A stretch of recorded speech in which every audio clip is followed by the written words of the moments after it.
Hello and I welcome you all on keystone classes. तो आपका कौन सा चल रहा था पेपर? 19 तारीख की थर्ड शिफ्ट का पेपर चल रहा था। एक पार्ट में हम 20 क्वेश्चन निपटा चुके हैं। ये नेक्स्ट पार्ट है। इसमें 20 क्वेश्चन होने के साथ ही ये पेपर भी हमारा खत्म हो जाएगा। इसके बाद हम जो करने वाले हैं 19 तारीख का ही आपका सेकेंड शिफ्ट का पेपर है, तो स्टे ट्यून। और बाकी दो टेलीग्राम चैनल के आपको नीचे लिंक मिलेंगे, और दोनों टेलीग्राम चैनल के बारे में एक बार मैं ब्रीफ में बता देता हूँ। एक तो कीस्टोन क्लासेस में है, जिसमें आपको ये पीडीएफ या अदर कोई भी चैनल से रिलेटेड इन्फॉर्मेशन या एग्जाम से रिलेटेड इन्फॉर्मेशन आती है तो इस ग्रुप में आपको मिल जाएगी कीस्टोन क्लासेस में। एक आपको बेस्ट पीवाईक्यूज वाला मिलेगा, जो हर पेपर के जो भी बेस्ट क्वेश्चंस होते हैं जो एवरेज या अबव एवरेज है वो उसमें आपको मिल जाएंगे, जिससे कि आप लास्ट टाइम पे अपनी प्रिपरेशन को थोड़ा सा शार्प कर सको। ठीक है, क्वेश्चन नंबर स्टार्ट करते हैं क्वेश्चन नंबर 1 से। क्वेश्चन नंबर 1 हमारा क्या कह रहा है कि the sum of all odd numbers up to 244 is. मेरे से ओड नंबर्स का सम पूछा हुआ है। मेरे को पता है ओड नंबर्स का जो सम होता है वो n स्क्वायर होता है। अब n स्क्वायर होता है तो 244 के बीच में 1 से 244 के बीच में मेरे को कितने ओड नंबर मिलेंगे, मेरे को ये पता करना पड़ेगा। अगर मेरे को ये पता करना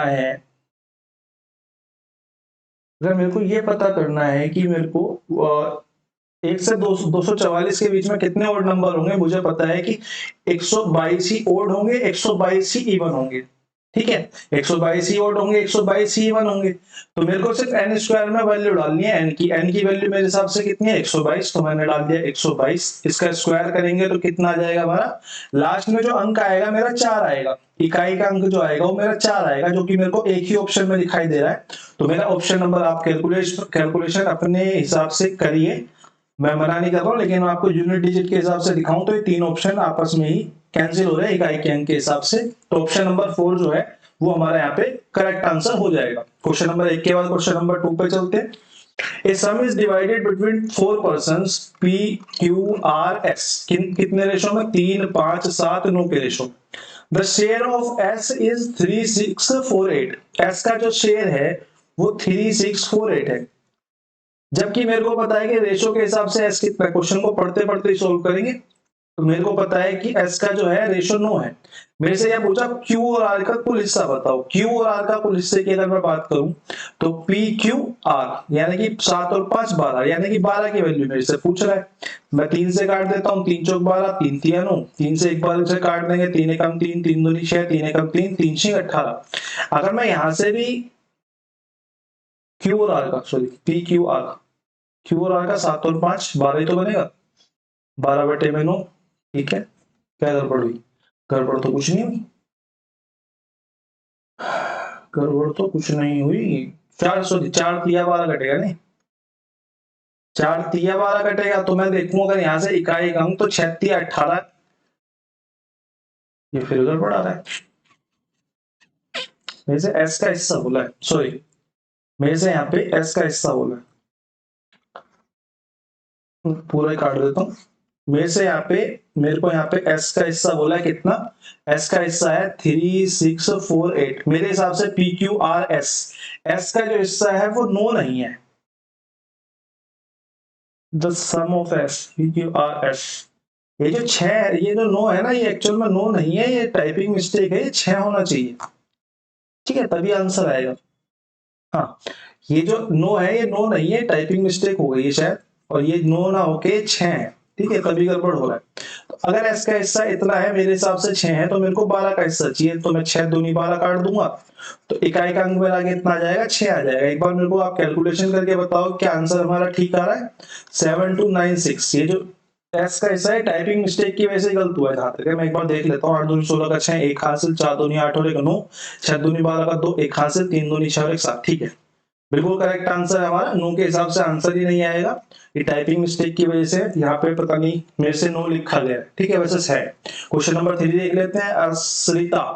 असरिता ने 6,000 रुपए की एक साड़ी खरीदी, 6,400 में बेच दी।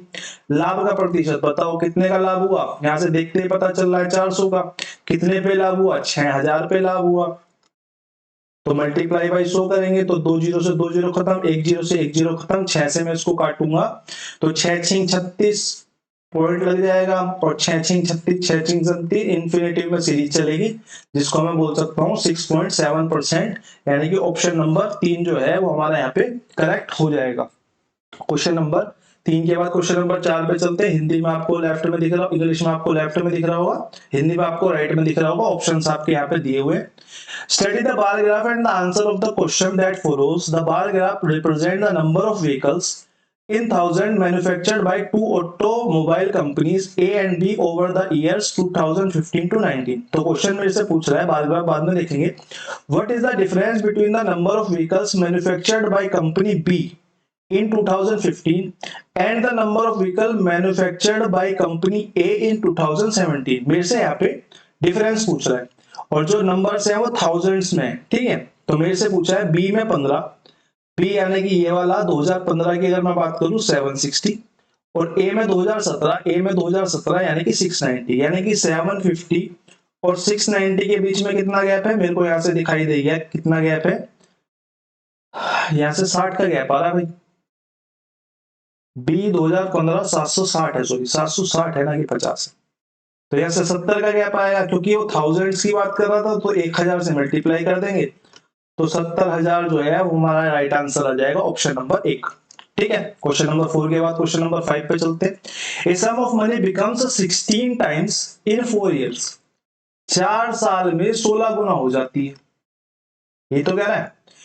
If the rate of compounded annually, in how much time the same amount will at the same compound rate become 64 times। मेरे को पता करना है कि 64 टाइम्स जो है वो कितने दिनों में, कितने टाइम में हो जाएगी। मैंने बोला 4 साल में अगर 16 गुना हो रही है तो मैं ये कह सकता हूँ कि 1 साल में, क्योंकि ये क्या होगा 16 जो होता है वो हमारा 2 की घात 4 होता है, तो 4 से 4 कट हो जाएगा। मैंने इस तरह का क्वेश्चन कराते टाइम आपको पूरा एक्सप्लेन करा हुआ था। तो मैं बोलूंगा 1 साल में 2 गुना हो जाएगी। अगर मेरे को 64 टाइम्स चाहिए तो 64 टाइम्स कितना होता है, 2 की घात 6 होता है, 2 2 दूनी 4 दूनी 8 दूनी 16 दूनी 32 दूनी 64। तो अगर मेरे को 2 की घात यहाँ पे 6 चाहिए तो यानी कि 6 इयर्स में जो है वो 64 टाइम्स होगी। तो यहाँ पे हमारा सिंपली जो आंसर हो जाएगा वो ऑप्शन नंबर 3 हमारा यहाँ पे करेक्ट आंसर हो जाएगा। क्योंकि हम इस सीरीज के एंड में, तो मैं यहाँ पे चीजों को एक्सप्लेन करने में ज्यादा टाइम नहीं लगाऊंगा, क्योंकि 3 क्लासेस आपकी और है बस। इसके अलावा ये जो क्लास है, इसके अलावा 2 और क्लास है 25 पे, हम वार्डन की सीरीज को यहाँ पे एंड कर देंगे बिल्कुल। उसके बाद हम अदर जो पेपर आएंगे उसके बाद हम अगले महीने से वो देखेंगे, ठीक है। क्वेश्चन नंबर 5 के बाद क्वेश्चन नंबर 6 पे चलते हैं। The data for family sizes in town is given below, based on the bar graph answer the following questions. For from the given data the average number of members of a family in thousands is. ये thousands में number दिए हुए हैं और आपसे पूछा है कि एवरेज बताओ मेरे को। मैंने बोला यहाँ पे मेरे को नंबर ऑफ मेंबर्स दिए हुए हैं, नंबर ऑफ फैमिलीज दिए हुए हैं। तो मैं अगर बोलूं एक मेंबर जिस फैमिली में है ऐसी फैमिलीज 5 है, तो टोटल कितने मेंबर हो गए, 5 हो गए। दो जिन फैमिलीज में मेंबर हैं वो 8 फैमिलीज हैं, तो 8 दूनी 16 फैमिलीज, 16 मेंबर्स हो गए। यहाँ पे अगर मैं देखूं तो यहाँ पे 3 जिन फैमिलीज में मेंबर हैं ऐसी फैमिली जो है हमारे पास 20 है, यानी कि 60 यहाँ से मिल गया मेरे को। 4 वाले की इसी तरीके से देखूं तो 46 हो जाएगा। 46 से 6 चौक 24 का 4, 2 हासिल, 4 चौक 16 और 17 और 18। 5 वाले का देखूं तो 32 हो जाएगा, 5 या 15, 5 दूनी 10, यानी कि 160 मेंबर्स हो जाएंगे। यहाँ पे अगर मैं देखूं 6, तो 6 से 15, 6 मल्टीप्लाई 15 यानी कि 15 छिक्का 90, यहाँ पे 90 मेंबर्स हो जाएंगे। अगर मैं इन सबका टोटल करता हूं तो मेरे को मिलता है 6 4 10 5 15 का 5, एक हासिल, एक और एक 2, 6 और 2 8, 8 दूनी 16, 16 और 6 22, 22 और 9 21, यानी कि 2 हासिल, 2 और 2 4, यानी कि 415 मेरे पास टोटल मेंबर्स आ गए।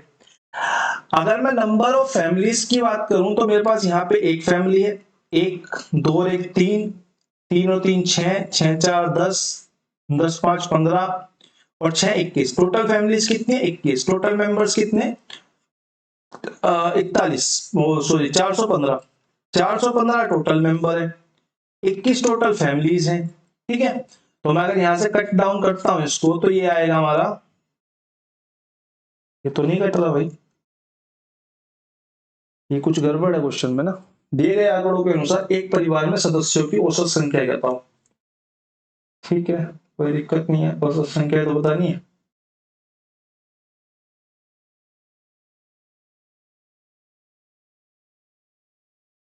सॉरी परिवारों में औसत संख्या बतानी है ना, सॉरी। तो मैं अगर यहाँ पे देखूं नंबर ऑफ फैमिलीज, तो हमारा वो जो है ना, वो ये वाला जो ग्राफ है ऊपर वाला, ये नंबर ऑफ फैमिलीज है ना, तो मेरे को इनको जोड़ना पड़ेगा। किसको? 5 को, 8 को, 20 को, 46 को, 32 को और 15 को। 5 को, 8 को, 20 को, 46 को, 32 को और 15 को। 5 और 2 7, 6 दूनी 12, 13, 13 और 8, 13 और 8 21 और 5 26 का 6, 2 हासिल, 2 2 4 4 8 9 10 11 और 1 12, 126 हो गई।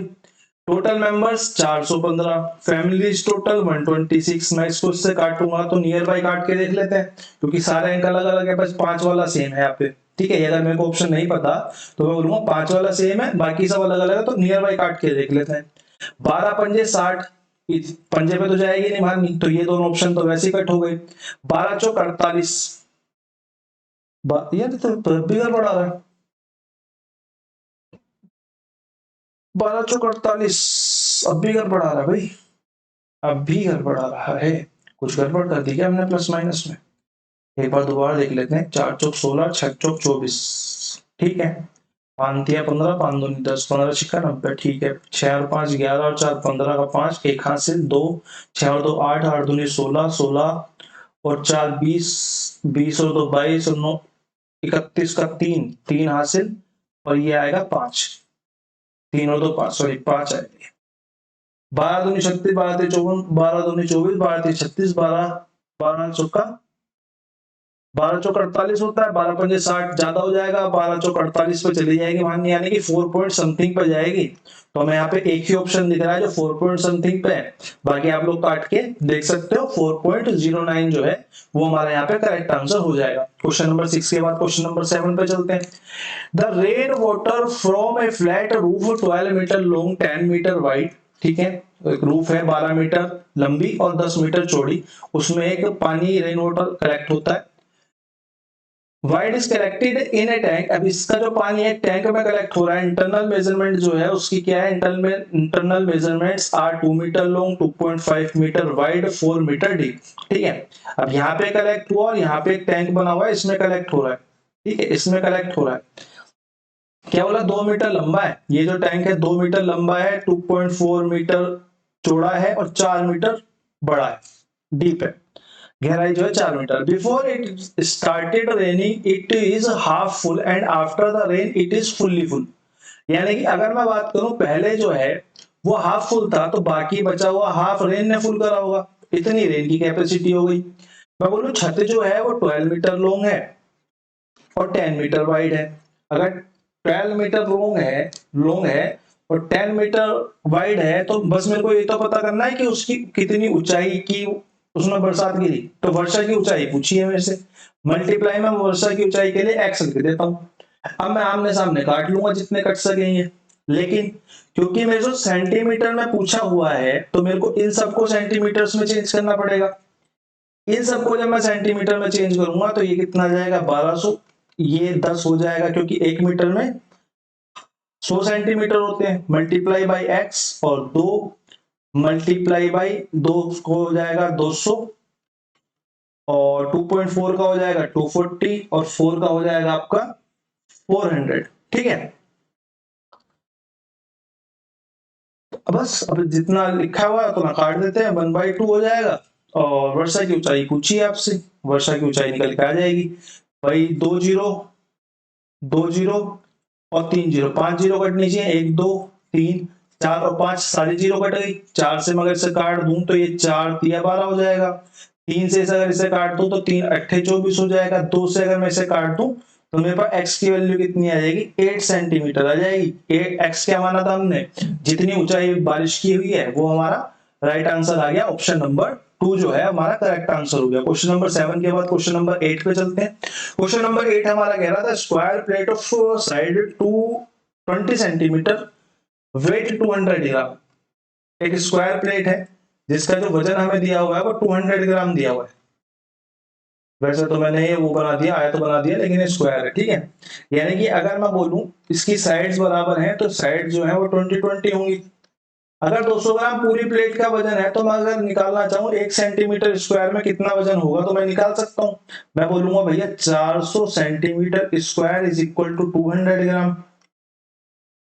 तो मैं 1 सेंटीमीटर स्क्वायर की अगर मैं बात करूं तो ये कितना हो जाएगा 1/2 ग्राम।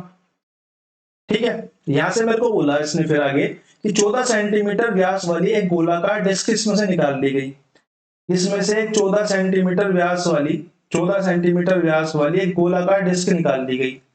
अब ये जब निकाल ली तो उसने पूछा शेष भाग का वजन बताओ। भाई टोटल का तो वजन मेरे को 200 ग्राम पता है। अगर मैं इसमें से डिस्क निकाल दूं, डिस्क का वजन निकालने के लिए मेरे को क्या करना पड़ेगा, इसके एरिया में मल्टीप्लाई करना पड़ेगा पर ग्राम का वजन। अगर मैं इसके एरिया की बात करूं तो कितना होगा पाई आर स्क्वायर। और इसमें 1 ग्राम में कितना वजन है 1 सेंटीमीटर स्क्वायर में कितना वजन है 1.2 ग्राम। ये मेरा डिस्क का वजन आ जाएगा। तो मैं 22/60 डाल देता हूँ। मल्टीप्लाई 14 सेंटीमीटर व्यास वाली है तो 14/2 और 14/2 से मल्टीप्लाई हो जाएगी और 1/2। तो 2 से कितना आ गया, ये 7 आ गया, ये 7 आ गया। इस 7 से इस 7 को काट देते हैं, इस 2 से इसको 11 काट देते हैं। यानी कि जो डिस्क बनी उसका जो हमारा क्या होगा वजन होगा वो 77 ग्राम होगा। लेकिन मेरे से तो शेष भाग का वजन पूछा हुआ है। अगर मेरे से शेष भाग का वजन पूछा हुआ है तो मैं ये बोल सकता हूं कि भैया 200 ग्राम की टोटल थी, 77 ग्राम की डिस्क निकल गई, तो 123 ग्राम जो है वो शेष बचा। यानी कि ऑप्शन नंबर 3 जो है वो हमारा यहाँ पे करेक्ट आंसर हो जाएगा क्वेश्चन नंबर 8 और हिंदी में क्वेश्चन नंबर 15 का। क्वेश्चन नंबर 9 एक बार आप लोग पढ़ लीजिए।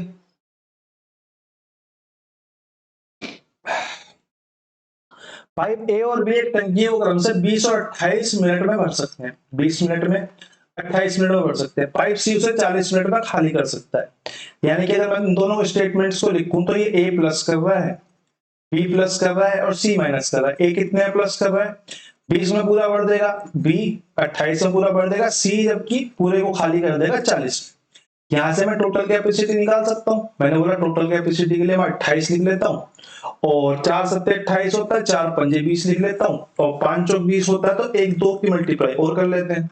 टोटल कैपेसिटी मेरे हिसाब से 280 आ गई। अगर टोटल कैपेसिटी जो है टोटल कैपेसिटी 280 आ गई तो मैं यहां से अगर वर्क किया कैपेसिटी की बात करूं तो एक मिनट में कितना भर देगा 14 भरेगा। ये 1 मिनट में 10 भरेगा और ये 1 मिनट में 4 7 28 माइनस 7 करेगा। ठीक है, अब उसने क्वेश्चन में बोला अगर तीनों पाइप एक साथ खोल दिए जाएं, यदि तीनों पाइप एक साथ खोल दिए जाएं तो टैंक को भरने में कितना समय लगेगा। अगर तीनों व्यक्ति एक साथ काम कर रहे हैं तो मैं ये कह सकता हूं कि तीनों व्यक्ति 1 मिनट में 17 काम करेंगे। अगर 17 काम करेंगे तो 280 को कितनी देर में कर लेंगे 280 डिवाइडेड बाई 17। 17 से काट लेते हैं। भाई मेरा 2 अक्षर तक निकाल दूंगा तो मेरा काम हो जाएगा। डिवाइड करके अगर मैं 2 अक्षर तक निकालता हूं क्योंकि यहाँ 5 है या 2 है या 1 है 6 है सब अलग अलग है तो मेरा दूसरे पे काम हो जाएगा, बाकी आगे निकालने की जरूरत है नहीं। तो मैं बोलूंगा 17 एकम 17 कितना बच जाएगा 110। 17 तिया 54 होते हैं, 17 तिया 54 होते हैं तो 17 छिक्के में माननी चली जाएगी। यानी कि 16 पॉइंट समथिंग हमारा करके आंसर आएगा जो कि हमें 16 पॉइंट समथिंग सिर्फ ऑप्शन नंबर 4 में मिल रहा है। तो मैं इससे आगे की कैलकुलेशन करूंगा नहीं एग्जाम सेंटर में बैठ के। इतनी कैलकुलेशन में अपने घर पे प्रैक्टिस करके जाऊंगा और मैं अभी इसको काट के देखूंगा। ठीक है, ये आप लोगों के लिए काम है। मेरा काम आपको ब्रीफ करना है कि कैसे करना है, लेकिन आपको अपने पेन पेपर से मेहनत करनी पड़ेगी तभी आपके अंदर इतनी अंडरस्टैंडिंग बैठेगी। क्वेश्चन नंबर 9 के बाद क्वेश्चन नंबर 10 पे चलते हैं।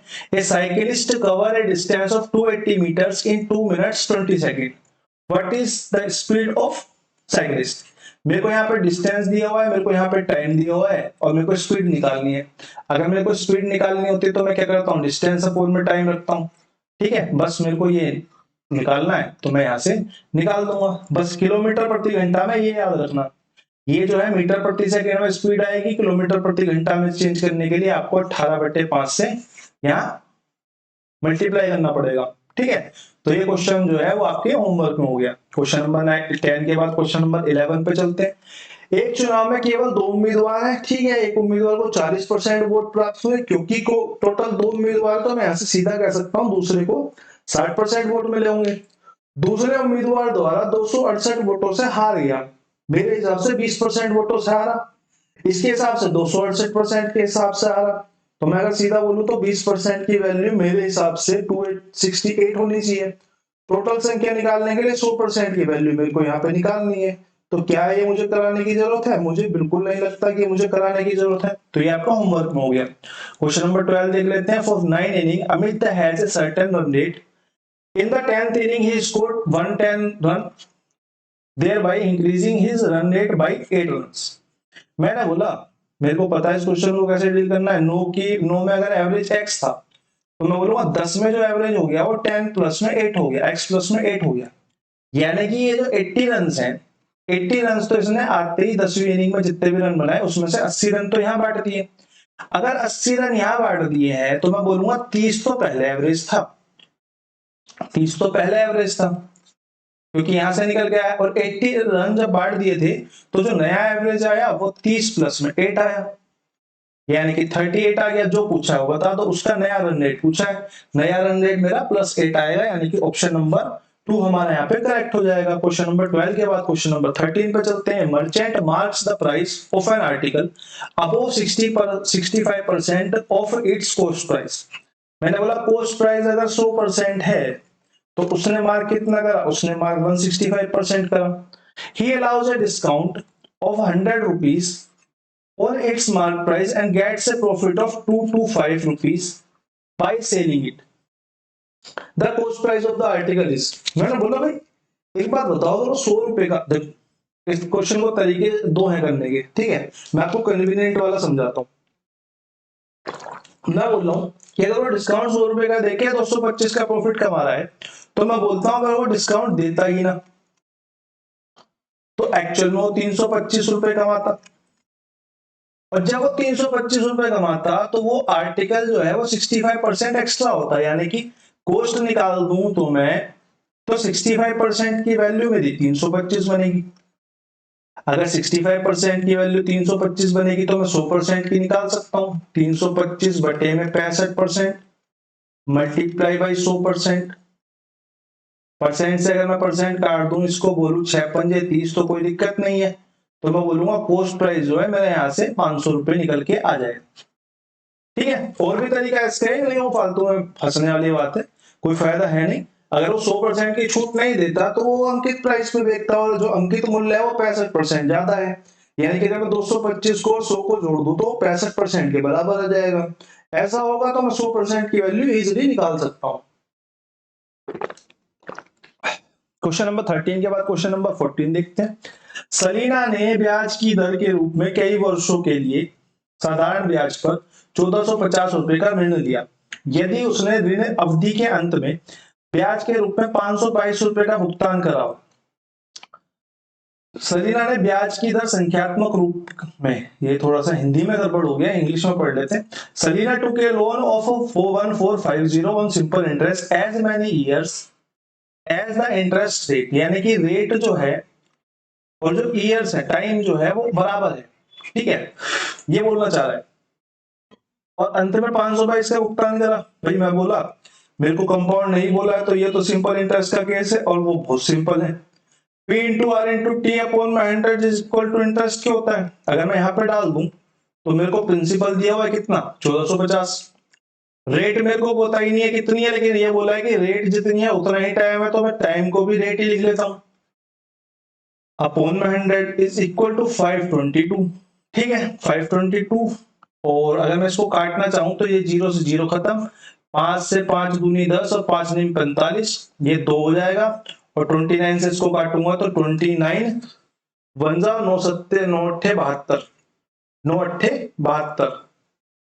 ठीक है, तो और 2 की मल्टीप्लाई उधर हो जाएगी तो R square is equal to 36, तो आर इज इक्वल टू 6% के आ जाएगा।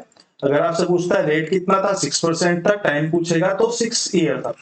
ठीक है, क्योंकि रेट और टाइम जो है वो दोनों इक्वल थे। इस केस में हमसे रेट पूछा है तो हमारा 6% जो है यहाँ पे करेक्ट आंसर हो जाएगा।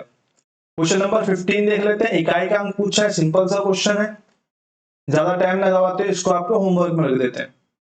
क्वेश्चन नंबर 16 देखते हैं। 12 व्यक्ति एक घनाकार कमरे में रह सकते हैं। प्रत्येक व्यक्ति को जो हवा चाहिए 144 मीटर क्यूब चाहिए। ठीक है, हवा की आवश्यकता होती है, तो कमरे के घन की भुजा बताइए, बताओ। भाई मेरे को एक बात बताओ, 12 व्यक्ति एक घनाकार कमरे में रह रहे हैं, प्रत्येक व्यक्ति को 144 मीटर क्यूब जो है वो हवा चाहिए, ठीक है, यानी कि ये ऊंचाई है। अगर मैं बोलूं पर व्यक्ति को इतनी हवा चाहिए तो 12 व्यक्तियों को कितनी हवा चाहिए? 12 व्यक्तियों को 12 मल्टीप्लाई में 144 चाहिए। अब यही तो एक्चुअल में क्या होगा, वॉल्यूम ऑफ रूम क्यूब होगा, cubical room, volume of cubical room होगा। तो मैं बोलूंगा ये साइड की क्यूब के बराबर होगा। अगर ये साइड की क्यूब के बराबर है तो मेरे को पता है इसमें से भी 12 निकलेगा, एक इसमें से 12 निकलेगा, एक ये 12 है ही, तो साइड कितनी हो जाएगी हमारी, साइड इज इक्वल टू 12 हो जाएगी। तो भुजा के घन की लंबाई कितनी हो जाएगी हमारी, 12 हो जाएगी। ठीक है, ये दोनों ऑप्शन तो देखते ही कट जाने चाहिए कि इतना बड़ा तो आएगा ही नहीं। क्वेश्चन नंबर 16 के बाद क्वेश्चन नंबर 17 देख लेते हैं। क्वेश्चन नंबर 17 में दिया हुआ है दो भुजाओं का अनुपात 12 और 23 है, दो संख्याओं का अनुपात, उनके बीच का अंतर 275 है, दोनों संख्याओं में से छोटी बताओ। छोटी यानी कि 12 की बात कर रहा है। अंतर की बात करूं, मैंने बोला 11 अंतर है, 275 के बराबर है।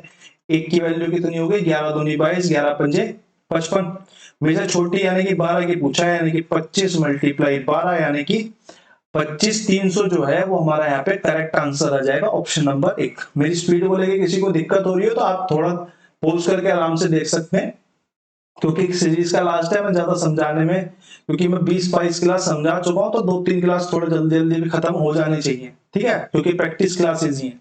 क्वेश्चन नंबर 17 के बाद क्वेश्चन नंबर 18 देख लेते हैं। अंकित, मनीता, सुनीता एक गोलाकार स्टेडियम में चारों तरफ दौड़ना स्टार्ट करते हैं, क्रम से 24 second, 8 second, 24 second, 8 second, 18 second में चक्कर पूरा करते हैं। कितने समय में प्रारंभिक बिंदु पर मिलेंगे? कितने समय में प्रारंभिक बिंदु पर मिलेंगे, यानी कि हमसे क्या बात कर रहा है, हमसे एलसीएम की बात कर रहा है। एलसीएम ऑफ किसका, टाइम का।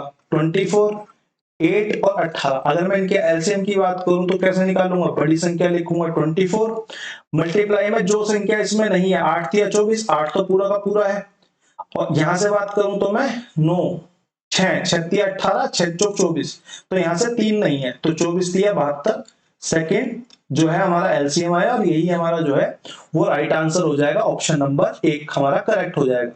क्वेश्चन नंबर 18 के बाद क्वेश्चन नंबर 19 देख लेते हैं। 19 हमारा आएगा, सिंपल सा क्वेश्चन था, शायद मैंने इसलिए स्किप कर दिया। A man rows 32 kilometre upstream in 7.5 hours distance and 38 kilometre downstream in 6 hours.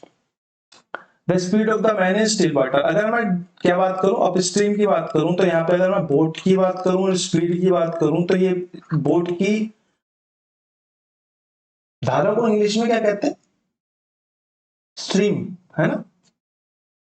हाँ, तो अगर मैं बोट की बात करूं, बोट की स्पीड और स्ट्रीम की जो स्पीड है वो माइनस हो जाएगी डाउन स्ट्रीम में, जबकि बोट की स्पीड और स्ट्रीम की स्पीड जो है वो प्लस हो जाती है। तो मैं यहां से बोलूंगा भैया, अगर मैं बोट माइनस स्ट्रीम में से बोट प्लस स्ट्रीम कर दूं तो मेरे को क्या चाहिए, मेरे को स्थिर पानी में व्यक्ति की चाहिए।